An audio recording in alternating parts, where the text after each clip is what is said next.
మాకు ప్రతి అల్లు అర్జున్ మీద రేవంత్ రెడ్డి గారి కోపం. ఏం కోపమే? పాలోడా గట్టి పంచాది ఎటు పంచాదా లేకపోతే ఏమన్నా ఆయన రాజకీయ నాయకుడా? అల్లు అర్జున్ గారు రాజకీయాల గురించి తెలియదా? వాళ్ళ మామ తరపున పోయి నిలబడితే వాళ్ళ మామని ఎవడు ఓటే చెప్పాయి, పట్టించుకోకపోయా. సో సినిమా హీరోల మందం ఉంటే ఎవరికే ఇబ్బంది లేదు. ఈ కార్యక్రమాలను చేస్తే ఇప్పుడు ఇదే సినిమాకి సంబంధించి చాలా మంది ట్వీట్లు చేసిరు కదా. జానీ మాస్టర్ని ఒక బీసీ బిడ్డని అక్రమంగా అరెస్టు చేసి 2019లో ఘటన జరిగితే 2023లో కేసు పెట్టి జైలుకు పంపినప్పుడు మీ ట్వీట్లు ఎట్టుపోయినాయి జానీ మాస్టర్ విషయంలో? జాతీయ అవార్డు మన తెలుగు నేషనల్ జాతీయ అవార్డు నా కుక్కనికే ఉండాలి, గానికి వస్తుందా అని చెప్పి కుట్ర పన్నిన దాంట్లో అల్లు అర్జున్ లేడా? జానీ మాస్టర్ జైలుకు పోవడానికి అల్లు అర్జున్ కుట్ర ఉందా లేదా?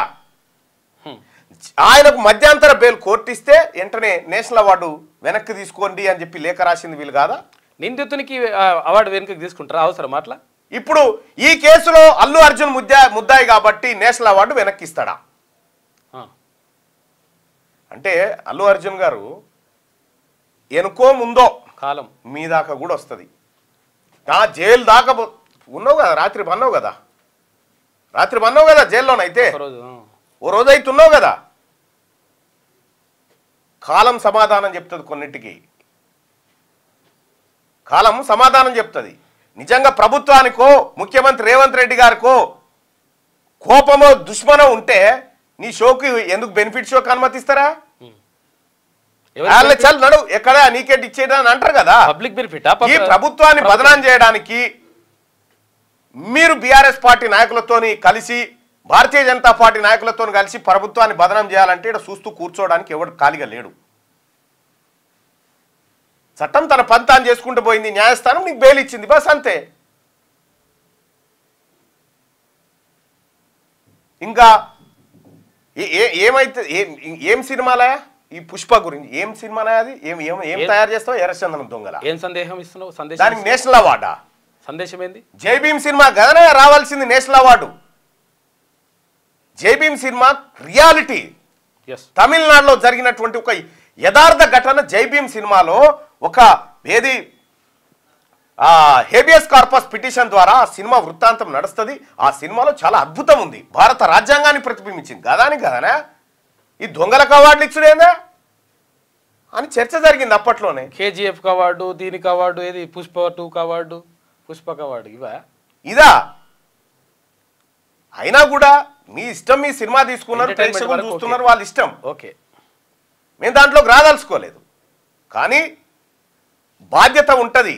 ఈ ప్రజల దగ్గర ఈ అభిమానుల దగ్గర మనం డబ్బు వసూలు చేసి సంపాదించుకున్నప్పుడు ఆ అభిమానుల ప్రాణాల మీద అభిమానులకు ఏమైనా జరిగితే లేకపోతే ప్రజలకు ఏమైనా జరిగితే మనం కొంత బాధ్యత రెస్పాన్సిబుల్గా ఫీల్ కావాలి కదా.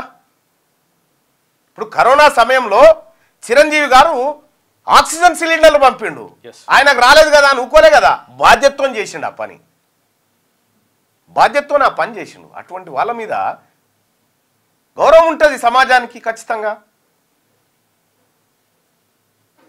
మీరు లేరా?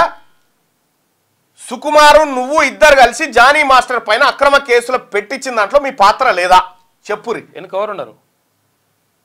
ఆ అమ్మాయితోటి బెయిల్ క్యాన్సిల్ చేయమని సుప్రీంకోర్టు దాకా పోయింది మీరు కాదా? పంపించింది మీరు కాదా?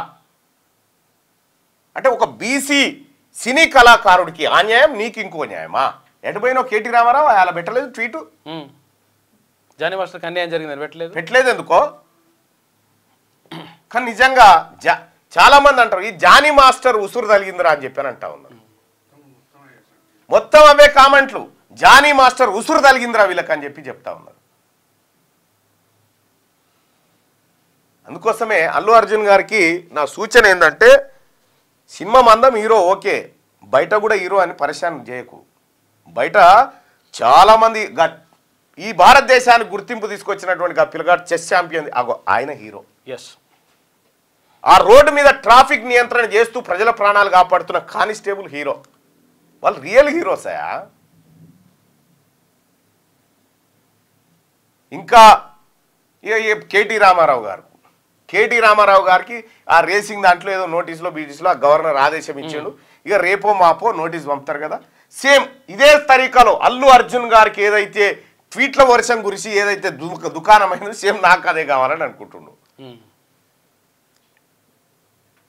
దాని కథ వేరే, దాని వ్యవహారం వేరే. చట్టం ముందు ఎవరైనా సమానమే, అది చెప్పదలుచుకున్నా నేను మార్నింగ్ న్యూస్ ద్వారా. క్యూ న్యూస్ లో పనిచేయటకు అనుభవం గల కెమెరామ్యాన్లు కావాలను సంప్రదించవలసిన నెంబర్లు 8688926084. qnewsads@gmail.com ను సంప్రదించండి. లైక్ చేయండి.